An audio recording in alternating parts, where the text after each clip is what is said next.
श्री दत्त जयंती महोत्सवानिमित्त धामणीत पारायण सोहळ्याचा उत्साहात प्रारंभ। पाटण तालुक्यातील धामणी येथे दरवर्षीप्रमाणे याही वर्षी दत्त जयंती महोत्सव मोठ्या उत्साहात साजरा होत असून यावेळी अखंड हरिनाम सप्ताह व ग्रंथराज ज्ञानेश्वरी पारायण सोहळा होणार आहे।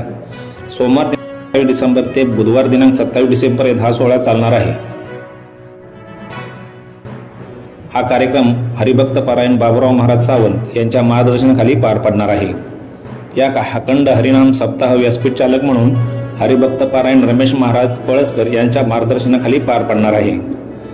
या पारायण सोहळ्यात डिसेंबर रोजी हरिभक्त पारायण कृष्णकांत महाराज कोळेकर, 19 डिसेंबर रोजी हरिभक्त पारायण गणेश महाराज साजूर, 20 डिसेंबर रोजी रमेश महाराज पळसकर, 21 डिसेंबर रोजी हरिभक्त पारायण दादा महाराज तुळसनकर, तर 22 डिसेंबर रोजी हरिभक्त पारायण साध्वी मंदाकिनी महाराज गरजे आळंदीकर आणि 23 डिसेंबर रोजी हरिभक्त पारायण जगन्नाथ महाराज हाडोळे, 24 डिसेंबर रोजी हरिभक्त पारायण बाबुराव महाराज सावंत धामणी, 25 डिसेंबर रोजी हरिभक्त पारायण संगीताताई महाराज चोपडे पुणे यांची कीर्तन सेवा होणार असून 26 डिसेंबर रोजी संत कृपा भजनी मंडळ यांचे जागराचे भजन होणार असून दिनांक 27 डिसेंबर रोजी सकाळी दिंडी सोहळा होणार असून 9 ते 11 हरिभक्त पारायण विनायक महाराज आळंदीकर यांचे काल्याचे कीर्तन होणार असून त्यानंतर महाप्रसादाचे वाटप केले जाणार आहे।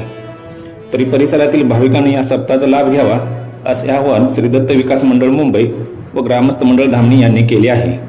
साप्ताहिक कुमजाई पर्व न्यूज प्रतिनिधी मनोज सावंत धामणी।